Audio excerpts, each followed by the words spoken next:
Breaking news. Gandikota గుట్టు బహుశా పోలీసులు ఈ రోజు విప్పే అవకాశం కనిపిస్తోంది. విచారించే కొద్దీ గండికోట గుట్టు వీడుతున్నట్టుగానే కనిపిస్తోంది. 14వ తారీఖున గండిపేటలో ఇంటర్ బాలిక హత్య జరిగింది. ఆ రోజు నుంచి ఇప్పటి వరకు పోలీసులు ఎంతో మందిని విచారించారు, కానీ ఎక్కడ కూడా క్లూస్ దొరకలేదు.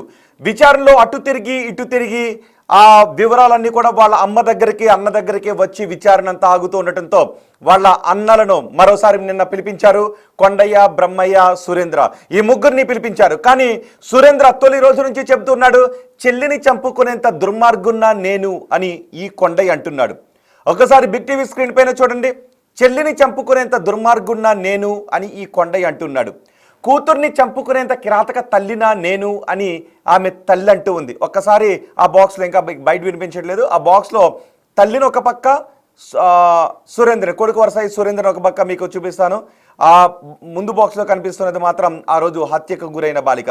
14వ తారీఖున లోకేష్, ప్రేమించిన వ్యక్తి లోకేష్తో కలిసి గండికోటకు వెళ్ళింది ఆ బాలిక. గండికోటకు వెళ్ళింది అని తెలిసిన తర్వాత వాళ్ళన్న అక్కడికి వెళ్ళాడు వెతకటానికి, కానీ దొరకలేదు అని చెప్పాడు. ఆ మర్నాడు 15వ తారీఖు ఉదయం మరణించిన స్థితిలో, వస్త్రాలు లేని, సగం వస్త్రాలు తీసేస్తున్న స్థితిలో ఆ బాలిక మరణించి కనిపించింది. ఆ మర్నాడు 16వ తారీఖునే పోలీసులు మొత్తం కీలక ఆధారాలన్నీ దొరికాయి, మేం ప్రెస్ మీట్ పెట్టబోతున్నాం అని చెప్పారు. కానీ ఇంతవరకు ఎటువంటి ప్రెస్ మీట్ పెట్టలేదు. ఇందులో పోలీసులు ప్రతి పాయింట్ని విచారించారు. విచారించిన తర్వాత ఆ తల్లికి తెలిసి ఈ అన్నే చంపేశాడు అనే పాయింట్ దగ్గర వచ్చి ఆగుతుంది.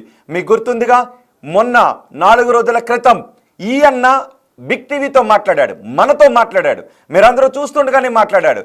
నేను చెల్లిని చంపుకునేంత దుర్మార్గున్నా, నేను చెల్లిని వివస్త్రను చేసేంత చంపేంత దుర్మార్గున్నా అని ఈ అన్న మాట్లాడిన మాటలు మీకు గుర్తున్నాయా? కానీ ఇప్పుడు విచారణ అటు తిరిగి ఇటు తిరిగి ఈ అన్న దగ్గరికి వస్తుంది. మొదటి నుంచి మనం అనుకుంటున్నట్లుగానే జరుగుతోంది. ఇక్కడ ఆ మరణించిన ఆ బాలికకు చాలామంది అన్నలు ఉన్నారు. ఈ అన్నలందరూ కూడా దృశ్యం సినిమాలో ఒక్కొక్క వెంకటేష్ మాదిరి ఇక్కడ పోలీసులకు కథలు వినిపించారు. ఈ అన్న ఏకంగా మీడియా ముందు చాలా కథలు వినిపించాడు, పోలీసుల ముందు అవే కథలు వినిపించాడు. కానీ పోలీసులు ఇంకా లోతైన విచారణ జరుపుతున్నారు. కొండయ్య ఫోన్ని తీసుకున్నారు పోలీసులు. అంతేకాదు సురేంద్ర ఫోన్ని కూడా తీసుకున్నారు. ఇప్పుడు సురేంద్ర ఫోన్ కంటిన్యూస్గా స్విచ్ ఆఫ్ వస్తుంది. రోజు సురేంద్రని పిలుస్తూ ఉన్నారు, విచారించి పంపిస్తూ ఉన్నారు. ఆ రోజు కూడా మనం ఇక్కడ నుంచే సురేంద్రకు కాల్ చేశాం. సురేంద్ర మనతో మాట్లాడాడు, చాలా వినయంగా మాట్లాడాడు. నేను చెల్లిని చంపుకునేంత దుర్మార్గున్నా అన్నాడు. చెల్లితో నాకు ఎంతో అనుబంధం ఉంది అన్నాడు. చెల్లి అంటే తనకు చాలా ఇష్టం అన్నాడు. అలాంటి చెల్లిని వివస్త్రను చేసి చంపుతానా అని అన్నాడు. సో జనాలు నమ్మారు. నిజమే, చెల్లిని ఎవరైనా ఇంత దారుణంగా వివస్త్రం చేసి మరీ చంపుతారా? ఇది పరువు హత్య అయితే వివస్త్రం చేసి చంపుతారా అని కొంతమంది ఆలోచించారు. కానీ విచారణ అటు తిరిగి ఇటు తిరిగి ఈ అన్న దగ్గరికి వస్తుంది. ఒకవేళ ఈ రోజు సాయంత్రానికి పోలీసులు ఈ అన్నే చంపాడు అనే విషయాన్ని చెబితే బహుశా ఇప్పటి వరకు మనం చూసిన ఈ నేరాలు ఘోరాల ప్రపంచంలో ఇంతకు మించిన ఘోరం ఉండదేమో. చెల్లిని చంపడం ఒక ఘోరం అయితే, చెల్లిని వివస్త్రణ చేసి మరీ చంపడం, ఆ పొదలో పడేయడం ఇంకెంత ఘోరం అవుతుంది. ఈ అన్న అలాంటి ఘోరానికి పాల్పడ్డాడు అని మరికొద్దిసేపట్లో పోలీసులు చెప్పబోతున్నారా? ఒక్కసారి నేను ఈ అన్నకి కాల్ చేస్తాను. ఆ రోజు మనతో మాట్లాడాడు కదా ఈ అన్న, ఆ బాలిక, ఆ చనిపోయిన బాలిక అన్న, ఒక్కసారి ఫోన్ చేద్దాం. ఆ రోజు రింగ్ అయింది. ఆ రోజు కూడా మనమే అనుకున్నాం ఇతను పారిపోయాడు, సురేంద్ర ఫోన్ స్విచ్ ఆఫ్లో ఉంది అని అంటూ ఉన్నారని అనుకున్నాం. కానీ రింగ్ అయింది అంటే ఎక్కడా కూడా దొరకకూడదు, పోలీసులకు ఏ మాత్రం అనుమానం రాకూడదు, మీడియాకు ఏ మాత్రం అనుమానం రాకూడదు అని ప్లాన్ చేశాడు. ఇదిగో నా దగ్గర నెంబర్ ఉంది, కాల్ చేస్తున్నాను. ప్రస్తుతం స్విచ్ ఆఫ్ వస్తుంది. ఎందుకు స్విచ్ ఆఫ్ వస్తుంది అంటే పోలీసులు అతని ఫోన్ని తీసుకున్నారు. గండిపేట వెళ్ళిన రోజు, ఆ రోజు ఉదయం నుంచి సాయంత్రం వరకు ఎవరెవరితో ఫోన్లు మాట్లాడాడు, ఎక్కడెక్కడ తిరిగాడో అనే కాల్ డేటాను తీసుకుంటున్నారు. అంతేకాదు ఇంకొక అన్న వరుస అవుతాడు కొండయ్య, బ్రహ్మయ్య అనే వ్యక్తి సొంత అన్న. వాళ్ళ ముగ్గురు కూడా ఇప్పుడు పోలీసులు ముగ్గురిని కూడా విచారించారు. కొండయ్య ఫోన్ నెంబర్ తీసుకున్నాడు. ఎందుకంటే మొత్తం ఈ గండికోటలో ఇప్పటి వరకు మీరు ఏ సినిమాలోనూ చూడని ఒక కిరాతక వ్యూహాన్ని వీళ్ళ పన్నారు. సీసీ కెమెరాలు ఉన్న దారిలో ఈ అన్న సురేంద్ర వచ్చాడు, సీసీ కెమెరాలో లేని వెనక దారిలో కొండయ్యను పంపించాడు. కొండయ్య ఫోన్ కూడా 2 సార్లు ఆ లొకేషన్స్ లో ట్రేస్ అయినట్టుగా పోలీసులు చెప్తున్నారు. సో సాయంత్రానికో రేపటికో పోలీసులు దీనిలో ఒక సంచలనమైనటువంటి విషయాలు చెప్పే అవకాశం ఉంటుంది. బహుశా సంచలన విషయాలు ఈ తల్లి ఆ అన్నతో కలిసి చంపించిందనే విషయాలు పోలీసులు చెబితే కూతుర్ని వివస్త్రణ చేసి చంపమని ఏ తల్లైనా ఉంటుందా? ఇప్పటికీ అవే అనుమానాలు ఉన్నాయి చాలా మందిలో. కానీ కూతురు వద్దు అన్న వ్యక్తిని ప్రేమిస్తోంది అని, పరువు పోతోంది అని భయంతో అనే దుర్మార్గమైన ఆలోచనతో వీళ్ళు కూతుర్ని చంపాలని ప్లాన్ చేశారు. ఇంకా ఏంటి అంటే ఇంకొన్ని విషయాలు వస్తున్నాయి. ఆ రోజు ఇద్దరిని, లోకేష్ని ఆ బాలికను, ఇంటర్మీడియట్ చదువుతున్న బాలికని ఇద్దరిని చంపేయాలి అని అనుకున్నారు.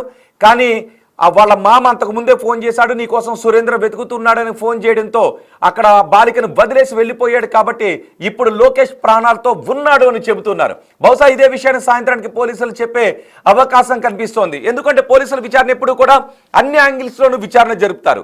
ఆ తర్వాత ఎక్కడైతే విచారణ ఆగిపోయిందో ఆ పాయింట్స్ అన్నిటిని బ్లాక్ చేసి ఆగిపోయిన చోట అనుమానాస్పదంగా ఎక్కడున్నాయో అక్కడ నుంచి మళ్ళీ పోలీసులు విచారించడం మొదలు పెడతారు. ఇప్పుడు అటు తిరిగి ఇటు తిరిగి ఈ క్రైమ్ కథా చిత్రం గండికోట రహస్యం ఈ అన్న దగ్గరికే వచ్చి ఆగుతోంది, ఆమె తల్లి దగ్గరికే వచ్చి ఆగుతోంది. ఇప్పుడు మీకు ఒక బయట వినిపిస్తాను, ఆ తల్లి మాట్లాడిన మాటలు మీకు వినిపిస్తాను. ఒక్కసారి ఆ తల్లి మాట్లాడిన మాటలు విన్న తర్వాత మనం మాట్లాడుకుందాం. మీకు కూడా ఏమనిపిస్తుందో ఆ తల్లి మాటలు జాగ్రత్తగా వినండి, line to line, word to word వినండి. మీకు అందులో ఆ తల్లి మాట్లాడిన మాటలు ఒక చోట తల్లి మాటలు మనకు అనుమానాస్పదంగా కనిపిస్తాయి. ఆ తల్లి మాట్లాడిన మాటలు ఒక్కసారి వినండి, చూద్దాం.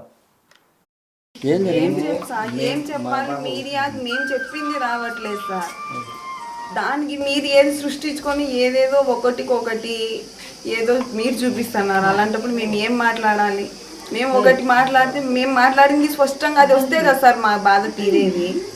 మీరు ఏం జరిగిందని చెప్పాలంటారు, చెప్పండి. ఏం మా పాప సోమవారం పొద్దున 8 గంటలకు కాలేజ్ కని బయలుదేరింటే పాప వచ్చేసి కాలేజ్కి ఇంకా రాలేదని మా ఆయనకి మెసేజ్ పెట్టి కాల్ చేశారు. పాప ఇంటికి కాలేజ్కి వెళ్ళలేదంట. మా ఆయన ఫోన్ చేస్తే నేను ఇక్కడికి వచ్చాను, మా సొంతూరు హనుమన్గుత్తి, ఎరుగుంట్ల మండలం హనుమన్గుత్తి. ఇక్కడికి చిన్న పొదుపు మీటింగ్గా నేను ఇక్కడికి వచ్చాను. ఫోన్ చేసిన వెంటనే మా బావ కొడుకైన సురేంద్రను బైక్లో తీసుకొని వెంటనే బస్సుకి అయితే లేట్ అవుతుందని బైక్లో తీసుకొని వెళ్ళి కాలేజ్ దగ్గర విచారించుకుంటే పాప రావలేదమ్మా పొద్దున్న నుంచి కాలేజ్ కంటే. ఫ్రెండ్స్ను విచారించుకుంటే మాతో గండికోటకు పోతానని చెప్పిందన్నారు. ఆత్రంగా మా పాప కనిపించలేదని టెన్షన్లో మేము చేసిన మిస్టేక్ ఏంటంటే బాబును ఒక్కడిని పంపించడం. మా పాప కనిపించలేదన్న ఆత్రంతో ఆ అబ్బాయి ఏం జరిగిందో అని వెళ్ళింటే నా కొడుకే నా కూతుర్ని చంపినా అని ఎంత నిర్దాక్షిణ్యంగా చెప్తారు సార్. అన్న చెల్లెని చంపుతాడా? ఎంత పరువు ప్రతిష్ట కోసము అయితే 4 ఏట్లు వేసుకుంటాం, తల్లిదండ్రులుగా కాదనట్లేదు. చంపేంత క్రూరత్వంగా దిగజారలేదు సార్. ఇంకా అది సొంత అన్న. పాప బట్టలు తీస్తాడా? అన్నగారు బట్టలు తీస్తారా? గొంతు బీసికి చంపేసినారా? అదే మీకు వచ్చిందా రిపోర్ట్స్లో? ఒప్పుకుంటా. పాప ఒంటి మీద కాళ్ళు, గాయాలు, ఇవన్నీ పోస్ట్ మార్టం వచ్చిన తర్వాత కదా మీరు మాట్లాడాలా. రేపు జరగలేదు మేము కూడా ఒప్పుకుంటాము. మరి గాయాలు ఎట్టొచ్చే పిల్ల మీద? ఆ గాయాల కల కారణాలు చెప్పండి. మరి డ్రెస్సు లేకుండా లగ్నంగా ఎట్లా పడింది? మీకు తోడుగుట్టిన వాళ్ళు లేరా? మీకు తోడుగుట్టిన వాళ్ళు తల్లిదండ్రులు, అమ్మగారు లేరా? మీరు కోపం చేసుకోరా చెల్లెళ్ళ మీద? ఏదన్నా చిన్న మిస్టేక్ మీ చెల్లెళ్ళు చేస్తే ఇంత దారుణంగా బట్టలు తీసి మరీ చంపుతారా? చెప్పండి. మేము అలాగే చేసుకుంటాము, మా ఇళ్ళలో ఇట్లా పద్ధతి ఉంది కాబట్టి మీరు కూడా అట్నే చేసినామని మాట్లాడతారా? మాట్లాడండి. కానీ దేవుడు అనేవాడు ఒకడు ఉంటాడు, నిజాలు తెలుస్తాయి. నా కూతురు ఎంత దుర్మార్గం, ఎంత దయనీయ పరిస్థితుల్లో చూసుకున్నామో మాకు తెలుసు. అలాంటి పరిస్థితే మేమే మాటలు పడుతున్నాం, మేమే మా పిల్లని చంపుకున్నామంటారు. మా పిల్లను మేము ఎక్కడో గండికోటకు తీసుకుపోయి 10 మంది నగ్నంగా అంత చెప్పుకోవాల్సిన అవసరం లేదు, ఇంట్లోనే చేసుకునే వాళ్ళం. ఇంకేంటో న్యాయం చెప్పండి మీరు. మేము మాట్లాడింది వెయ్యండి, వేరేది ఎందుకు వేస్తాను? గండికోట మిస్త్రీ మాత్రం విడినట్టు తెలుస్తుంది. ఏదైతే లోకేష్ కాదని తేలిన తర్వాత మాత్రం విచారణ మొత్తం కూడా కుటుంబం చుట్టే తిరుగుతూ వచ్చింది. దీనికి సంబంధించి కూడా పోలీస్ దీనికి సంబంధించి పోలీసులు కూడా ప్రాథమికంగా ఆధారాలు సేకరించినప్పటికీ కూడా టెక్నికల్ సాంకేతిక ఆధారాల విషయంలో కాస్త ఆలస్యం కావడంతో ఈ కోర్సు మరో మలుపు తిరుగుతున్న అంతా ఆలోచించారు. అయితే మాత్రం విచారణ మాత్రం కేవలం కుటుంబ సభ్యుల చుట్టూ తిరుగుతూ దీనికి సంబంధించి కొన్ని ప్రాథమిక ఆధారాలతో సంచలన విషయాలు ఉల్లేఖించినట్టు తెలుస్తుంది. అయితే ఇక్కడ ప్రాథమికంగా గుర్తించిన అంశాలైతే మాత్రం ఇక్కడ స్పష్టంగా సురేంద్ర పార్త పైన చుట్టూ తిరుగుతూ వచ్చింది. కుటుంబ సభ్యులు అందరికీ కూడా ఈ హత్య విషయం తెలుసు అనే కోణంలో పోలీసులు విచారణ చేపట్టిన తర్వాత మాత్రమే ఈ సంచలన విషయాలు వెలుగులోకి వచ్చాయి. ఇక్కడ మొదటగా అనుమానించాల్సిన వ్యక్తి సురేంద్ర. ఎందుకంటే ఎవరైతే మైనర్ బాలిక గండికోటకు చేరుకున్న తర్వాత మాత్రం మొదట సమాచారం తెలిసింది సురేంద్రకు మాత్రమే. సో అంటే ఇక్కడ కాలేజీ నుంచి సమాచారం మాకు తెలిసింది అని చెప్పినప్పటికీ కూడా సురేంద్రకు ఈ సమాచారం ముందే తెలుసు. ఎందుకంటే బాలిక మొదటగా గత శుక్రవారం రోజు అంటే సోమవారం బాలిక వెళ్తే శుక్రవారం రోజే లోకేష్ కి తన తల్లి మొబైల్ నుంచి ఇన్స్టాగ్రామ్ ద్వారా చాటింగ్ చేసి మొత్తం సమాచారం చెప్పినట్టు. ఎందుకంటే గండికోటకు వెళ్ళాలంటూ కూడా మనం వెళ్దామంటూ బాలిక సమాచారం ఇచ్చింది లోకేష్ కి. సో వీళ్ళు సోమవారం వెళ్ళారు. అంటే ఈ చాటింగ్ మొత్తం కూడా వాళ్ళ తల్లిదండ్రులకు తెలుసు.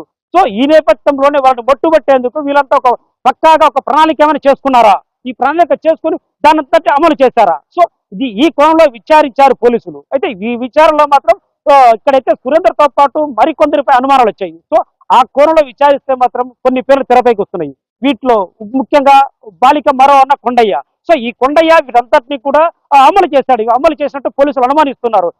బాలిక వెళ్ళిన తర్వాత ఈ కొండయ్యతో పాటు అది ఏదైతే గ్రామం ఉందో గండికోట, సో ఆ గ్రామానికి చెందిన కొందరు వ్యక్తులను అంటే వీళ్ళు అక్కడ సహాయం తీసుకున్నట్టు తెలుస్తుంది. అక్కడ వాళ్ళు స్థానికంగా బంధుత్వం ఉండడం. సో వీరందరూ కూడా సోమవారం ఉదయాన్నే అక్కడికి చేరుకున్నారా? సో చేరుకొని బాలిక అక్కడ ఉన్న తర్వాత ఆ బాలికను మట్టు పెట్టారా? సో ఈ కోణంలో పోలీసులు విచారణ ఇచ్చినట్టు తెలుస్తుంది. సో ఇదే నిజమైనట్టు కూడా సమాచారం అవుతుంది. ఎందుకంటే వీరందరూ బాలికను దారుణంగా హత్య చేశారు, చాలా హింసించి హత్య చేశారు, గండికోటలోనే హత్య చేసినట్టు కూడా సమాచారం ఉంది. అయితే సమాచారం వస్తుంది. ఇక్కడైతే లోకేష్ లేదని తర్వాత మాత్రం వీరందరూ కూడా తప్పించుకోవడానికి ప్రయత్నం చేసినప్పటికీ కూడా ఆ పోలీసుల దగ్గర ఉన్న కీలక ఆధారాలు వీరందరూ పట్టించినట్టు తెలుస్తుంది. వీరందరూ కూడా మొబైల్ సిగ్నల్స్ అన్నిటికీ పట్టడానికి కారణం ఏంటి? శివ ఇన్ని రోజులు పట్టడానికి కారణం శివ మీరు ఒక్కసారి ఉండండి, కొన్ని కామెంట్స్ మనం చదువుదాం. ఎందుకంటే మీరు నేను మాట్లాడుకోవాలి, సమాజం ఇదే విషయం గురించి మాట్లాడుకుంటూ ఉంది. ఇప్పటివరకు ఎన్నో హత్యలు జరిగాయి, కానీ ఈ హత్యలో తల్లి ఇన్వాల్వ్మెంట్ ఉందా, అన్నే చంపేశాడా, చెల్లిని వివస్త్రం చేసి చంపేశాడా, అమ్మకు తెలిసే ఇంత జరిగితే వాళ్ళు ఏమీ తెలియని అమాయకుల్లాగా మాట్లాడుతున్నారని సమాజం చర్చించుకుంటోంది. కాబట్టి మనం వాళ్ళ కమెంట్స్ని కూడా తీసుకుందాం. శివ మీరు అందుబాటులోనే ఉండండి. ఇదిగో కమెంట్ చేశారు, అందరికీ తెలుసు అని. చలమాని కమెంట్ చేశారు, అందరికీ తెలుసు, ఇంట్లో చేసుకుంటే వాళ్ళ మీద పడుతుంది, గండికోటలు అయితే లోకేష్ మీదకి పోతుందని. సున్నం నాగార్జున కమెంట్ చేశారు, మహానటి అని. అలాగే రియల్లీ అందరూ కలిసే చేశారు అని పల్లపోచ కమెంట్ చేశారు. జై వీరభద్రన్న కమెంట్ చేశారు, అదే అబ్బాయికి మంచి హోదా డబ్బు ఉంటే కాలు కడిగి మరి ఆ పాపను ఇచ్చేవాళ్ళు అని కమెంట్ చేస్తారు. తప్పండి, ఆ అమ్మాయి మైనర్. ఇప్పటికీ నాకున్న డౌట్ ఏంటి అంటే అతన్ని రిమాండ్కి పంపించారా లేదా, కోర్టులో ప్రొడ్యూస్ చేశారా లేదా అని. ఎందుకంటే ఆ అమ్మాయిని తీసుకెళ్లిన వ్యక్తి ఇప్పుడు శిక్షార్హుడు, పోక్సో కేసు పెట్టాలి. మరి పోలీసులు పెట్టారా, కోర్టులో ప్రొడ్యూస్ చేశారా అన్నది ఇంకా డౌటే. ఎందుకంటే ఈ అమ్మాయి మైనర్ బాలికను తీసుకుని వెళ్తే కిడ్నాప్, ఒకవేళ అమ్మాయితో ఏదైనా లైంగిక సంబంధం పెట్టుకుంటే rape case, POCSO case attract అవుతుంది ఆ అబ్బాయి పైన, లోకేష్ పైన కిడ్నాప్ కేసు, ఇతరత్ర కేసులు అన్నీ రావాలి. ఓకే, ఇక్కడ మనం చూస్తున్నాం అరుణ్ కుమారి కమెంట్ చేశారు, తప్పకుండా వాళ్ళ అమ్మ హస్తం ఉంది, క్లియర్గా తెలుస్తుంది. వాళ్ళ మాటల్లో కానీ వాళ్ళ చేతల్లో కానీ కొంచెం కూడా ఎక్కడ వాళ్ళకి బాధ లేదు అని అంటూ ఉన్నారు. లక్ష్మీ బూక్యా కమెంట్ చేశారు, అసలు ఈ సమాజం ఎటుపోతుందో, ఇలాంటి మనుషుల మధ్యలో ఉన్నాము అనిపిస్తుందని కమెంట్ చేశారు. యశోద కమెంట్ చేశారు, తల్లిని 1% కూడా బాధ లేదు అని, తల్లి ముఖంలో 1% కూడా బాధ లేదు అని యశోద కమెంట్ చేశారు. మణిచన్న కమెంట్ చేశారు, తల్లికి కూడా తెలుసు అనుకుంటున్నామని, వాళ్ళ ఫ్యామిలీ అంతా కలిసి చంపేశారు అని అల్లూరి మేము కమెంట్ చేశారు. సున్నం నాగార్జున కమెంట్ చేశారు, లోకేష్ను కాదు ఇప్పుడు వాళ్ళను ఎన్కౌంటర్ చేయాలి అని. ఓకే, మనం అన్ని కామెంట్స్ కూడా చూసాం. ఇంకెవరైనా కూడా ఈ కేసులో తల్లిని అనుకుంటూ ఉన్నారా, తల్లి నిందితురాలు అనుకుంటూ ఉన్నారా, తల్లికి తెలిసి అన్న చంపించేశాడని అనుకుంటూ ఉన్నారా, మరి మా బిడ్డను వివస్త్రణ చేసి ఎలా చంపుకుంటాము అంటున్న ఆ తల్లి మాటలు అసత్యాలని మీరు అనుకుంటున్నారా? మీ అభిప్రాయం ఈలోపు కమెంట్లో కమెంట్ చేయండి. నేను అన్ని కమెంట్స్ కూడా మీ అందరి అభిప్రాయాల్ని కూడా నేను కమెంట్లో చదువుతాను. ఎస్, మా ప్రతినిధి శివ మనకు అందుబాటులో ఉన్నారు. శివ, ఇన్ని రోజులు విచారణకు పట్టడానికి కారణం ఏంటి? నిజానికి ఎక్కడైనా సొంత వాళ్ళ ప్రమేయం ఉన్న చోట సహజంగా గంటల్లోనో ఒక 2 రోజుల్లోనో తేలిపోయిన సందర్భాలే ఉన్నాయి. కానీ ఇక్కడ ఏకంగా 10 రోజులు 9 రోజులు అవుతోంది ఇప్పటికీ. ఇన్ని రోజులు టైం పట్టడానికి కారణం ఏంటి? ఎగ్జాక్ట్లీ ఇక్కడే, ఎందుకంటే ఇది ఒక ముందస్తు ప్రణాళిక. కంప్లీట్ గా శుక్రవారం నుంచి సోమవారం వరకు ఒక ముందస్తు పక్కాగా ఒక స్కెచ్ చేసుకున్నట్టు తెలుస్తుంది. ఈ స్కెచ్ లో భాగంగా కూడా వాళ్ళు కేవలం స్థానికంగా ఉన్న వ్యక్తులు మాత్రం వాడుకున్నారు. ఏదైతే పోలీసులు మొబైల్ సిగ్నల్ ఆధారంగా విచారణ చేపడుతున్నారు వాళ్ళందరూ స్థానికులు. సో అక్కడ ఉన్న స్థానికులు కాబట్టి వాళ్ళ మీద అనుమానం వచ్చే ప్రసక్తే ఉండదు. వాళ్ళు స్థానికులు కావడంతో వాళ్ళ మీద అలాంటి అవకాశం కూడా లేదు. స్థానికులు కాబట్టి వాళ్ళ సిగ్నల్స్ ఇక్కడే ఉంటాయని అని ఆలోచించారు. ఎందుకంటే ఒక స్థానిక ఉన్న వ్యక్తులు వాళ్ళ సిగ్నల్స్ విచారించే అవసరం లేదు కాబట్టి. ఇది ఈ ప్లాన్ ప్రకారం ముందస్తుగా ఎక్కడైతే గండికోటలో తమ సమీప బంధువులు ఉన్నారో వాళ్ళందరినీ కూడా దానికి హత్యకు వాడుకున్నట్టు తెలుస్తుంది. స్థానికులు కావడం మరొకటి, అక్కడ గండికోట ప్రాంతాన్ని వాళ్ళకి అనువు తెలుసు, ఎలా వెళ్ళాలి, సీసీ ఫుటేజ్ దొరకకుండా ఎలా వెళ్ళాలి, ఎలా రావాలి. సో ఈ రెండింటి కూడా క్లియర్ గా ఒక పిక్చర్ చేసుకున్నారు. క్లియర్ గా ఒక పిక్చర్ చేసుకునేసి మొత్తం అంతా ఎగ్జిక్యూట్ చేశారు. అక్కడ వెళ్ళడానికి ఉన్న మార్గాలేంటి, రావడానికి ఉన్న మార్గాలేంటి, ఎక్కడెక్కడ సీసీ శివ, ఇప్పుడు ఆ రంగనాయకమ్మ టెంపుల్ ఎక్కడైతే ఆమె వివస్త్రను చేయబడి చంపబడి ఉందో ఆ వెనుక నుంచి సీసీ కెమెరాలు కనిపించకుండా రావటానికి ఒక రూట్ ఏమన్నా ఉందా? ఎగ్జాక్ట్లీ దీన్ని గుర్తించారు పోలీసులు. ఎక్కడైతే కోట ఉందో కోట వెనక భాగం నుంచి కోటలోకి ఎంట్రీ అవడానికి ఒక దారి ఉన్నట్టు కూడా పోలీసులు గుర్తించారు. సో ఆ వెనక భాగం నుంచి కోటలోకి వచ్చి అక్కడ ఏదైతే ఘటనకు పాల్పడ్డారు, హత్య చేసి మళ్ళీ అదే దారి కూడా వెళ్ళిపోవడానికి కూడా మార్గం ఉంది.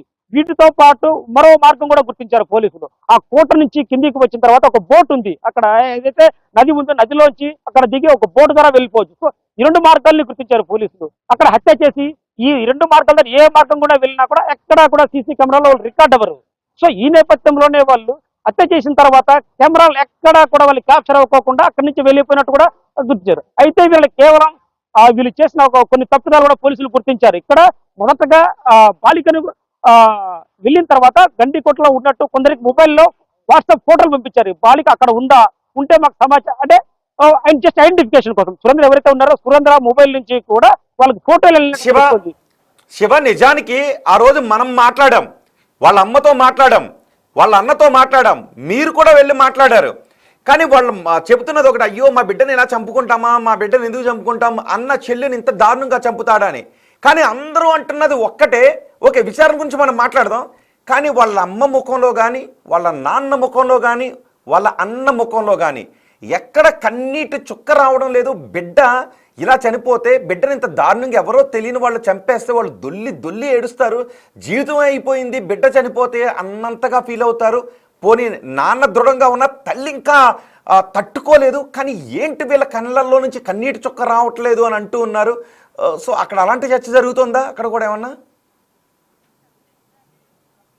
ఎగ్జాక్ట్లీ ఘటన జరిగిన రోజు నుంచి ఇప్పటి వరకు కూడా పలుసార్లు మన మీడియా పరంగా మనం వెళ్ళాం, వాళ్ళని కవర్ చేసాం, వాళ్ళ బైట్స్ కూడా తీసుకున్నాం. అయితే ఎక్కడ కూడా వాళ్ళ ముఖాల్లో చిన్న కన్నీటి బాధ కూడా కారలేదు, వాళ్ళ కంటి నుంచి చిన్న కన్నీటి చుక్క రావలేదు, ఎక్కడ కూడా బాధ కూడా కనిపించలేదు. కేవలం ఇది ఒక నటన అన్నట్టుగా తెలుస్తుంది. బయట సమాజానికి మాత్రం ఒక నటన మాత్రమే అన్నట్టుగా తెలుస్తుంది.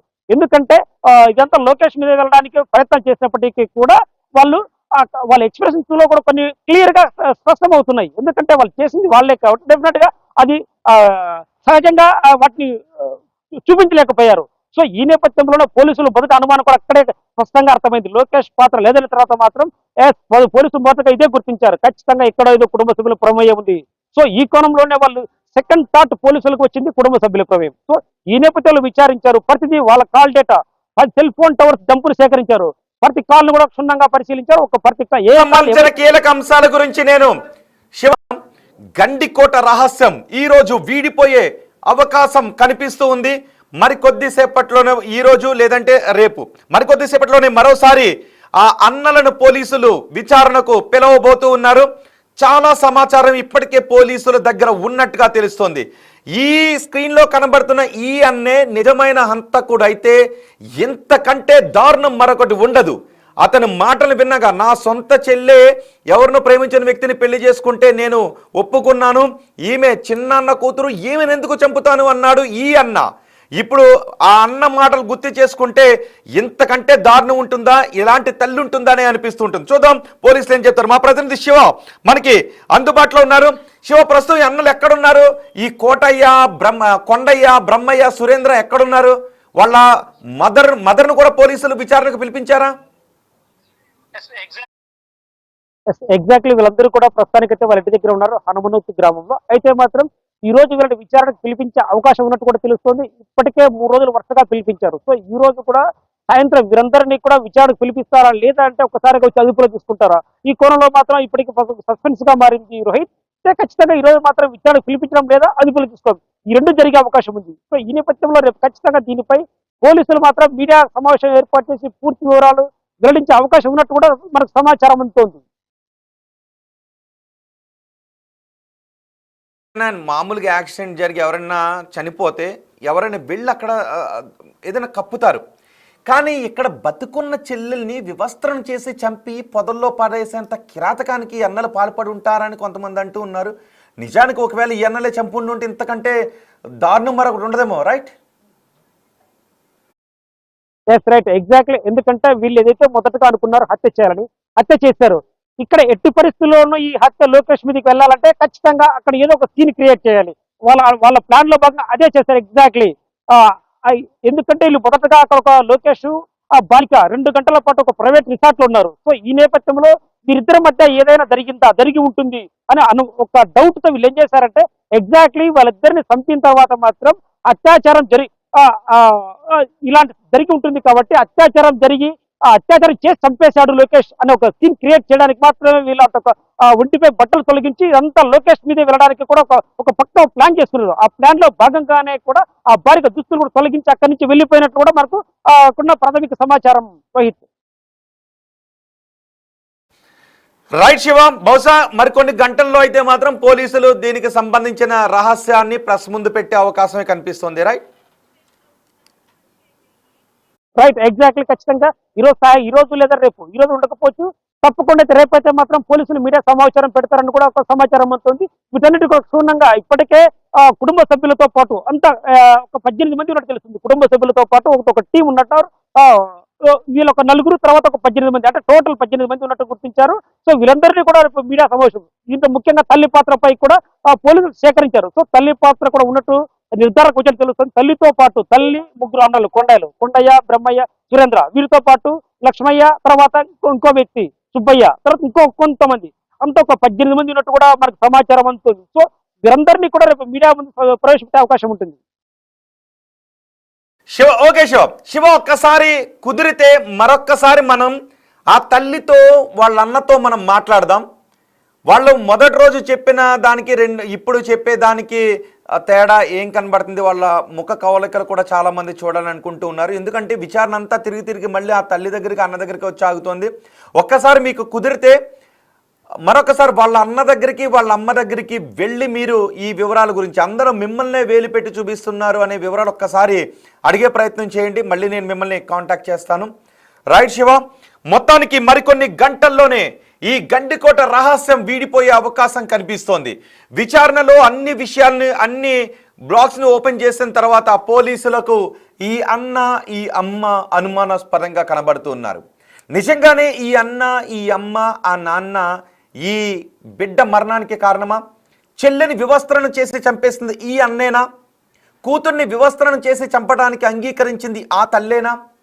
బిడ్డ చనిపోతుంటే తెలిసి మౌనంగా ఉన్నది ఆ తండ్రేనా? మీకేమనిపిస్తోంది? మీ అభిప్రాయం కమెంట్ బాక్స్లో తెలియచేయండి. మరి కొన్ని గంటల్లో పోలీసులు ఈ రహస్యాన్ని విప్పబోతున్నారు. గండికోటలో ఆ గుడి వెనక ఆ రోజు ఏం జరిగింది? గండికోటలో రంగనాయక స్వామి టెంపుల్ పరిసర ప్రాంతాల్లో ఆమె హత్యకు కారణం ఏంటి? ఎవరెవరు ఆమెను చుట్టుముట్టి ఎలా చంపారు? ఆమెను వివస్త్రను చేస్తూ ఉన్నప్పుడు అన్న అక్కడే ఉన్నాడా? ఆ పెద్దనాన్న కొడుకు కొండయ్య అక్కడే ఉన్నాడా? చెల్లిని వివస్త్రణ చేసి మరి దుర్మార్గంగా చంపి ఆ చావును లోకేష్ మీదకు తోసేయాలని అనుకున్నారా? పోలీసులు ఏం చెప్పబోతున్నారో చూద్దాం. మీ అభిప్రాయాన్ని కమెంట్ బాక్స్లో తెలియచేయండి.